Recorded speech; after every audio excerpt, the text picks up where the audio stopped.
In chapter 2, we're going to go a little deeper into the whole issue of the historical Jesus, and we're going to look at two different things. The first has to do with authorship.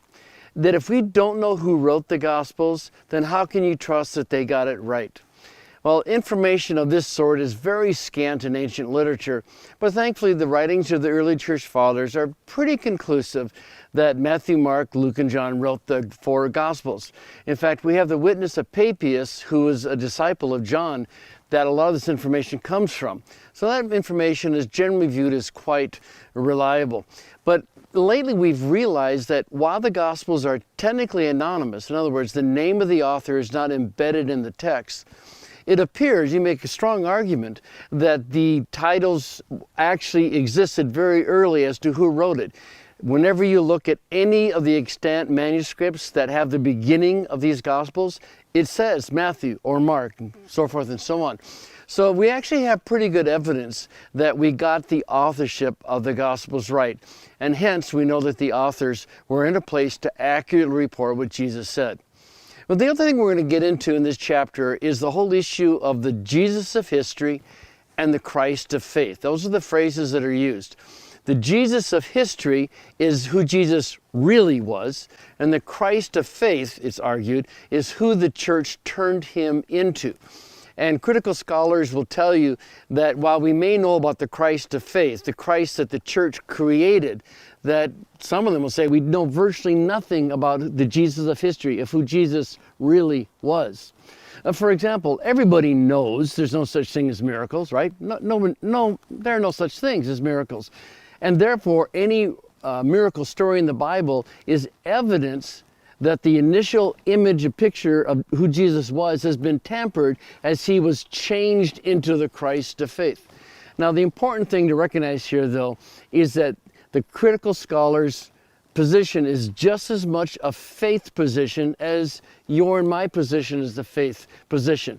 We believe that miracles can happen. God made the world, he set the rules in place, and he can do what he wants with them. He can make water hard so his son can walk on them. Okay, that's our faith position. The critical scholar's position is just as much a position of faith. They cannot prove that there aren't miracles. They believe. So it's really important you understand that we need to compare apples and apples, not apples and oranges. Critical scholars will also tell us that the gospel writers weren't even interested in history. It wasn't important to them to convey what actually happened. And there's a lot of arguments to dispel that myth, but one of them is to look at some of the passages. The Bible shows a real reluctance to change the historical message. Now, for example, there's embarrassing sayings in the Bible. Jesus says to Peter, who's going to become the head of the church, "Get behind me, Satan. You're not thinking the things of God, but the things of men." Well, if you weren't really concerned about history, you would probably take that statement out. But that statement was left in. There was early debates in the church about whether a person had to become circumcised before they become a Christian. Well, it'd been really easy to make up a saying. Well, Jesus said you don't have to be circumcised to be a Christian. But these key pivotal theological discussions that they had at the beginning of the church were not answered by made up verses. And so there's a real sense in the Bible that the authors wanted to be historically accurate. And of course, the real culprit in all this is Paul.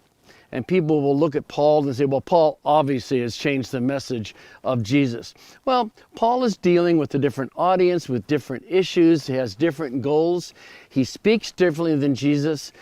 But there's nothing that's incompatible between Paul and Jesus. Both of them understood God to be a God of love. Both of them understood God to be a God of wrath and judgment. So they may use different words, but there's no evidence that Paul changed the message of the gospel. Different words, same concepts.